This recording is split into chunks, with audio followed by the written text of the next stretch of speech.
প্রথমত আপনি বলেছেন মুখ্যমন্ত্রীর কাছে সরকারের কাছে আবেদন করেছেন ঘর ছাড়াদের বাড়িতে ঢোকাতে হবে। আমার তো ঘর ছাড়া কেউ আছে বলে জানা নেই।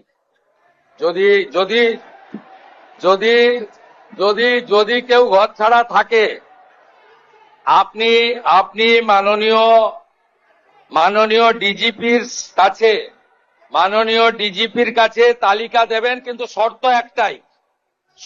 একটাই ওই ব্যক্তির বিরুদ্ধে 2021 সালে নির্বাচন পরবর্তী সন্ত্রাসের যে 12,500 এফআইআর হয়েছিল তার কোনো অভিযোগ নেই।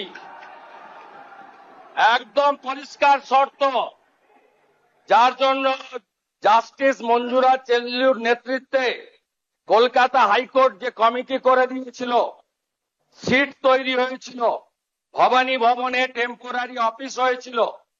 আপনি তালিকা দেবেন, তার মধ্যে যদি সম্মানীয় রাজনৈতিক ব্যক্তিত্ব থাকে যাদের বিরুদ্ধে 2021-এর পোস্টপোল ভায়োলেন্সের অভিযোগ নেই, তাকে সসম্মানে এলাকার বিজেপির বিধায়ক এবং এসপি গিয়ে বাড়িতে ঢুকিয়ে দিয়ে আসবে। আর যদি 2021-এর পোস্টপোল ভায়োলেন্সের অভিযোগ থাকে তাকে সরাসরি জেলে যেতে হবে।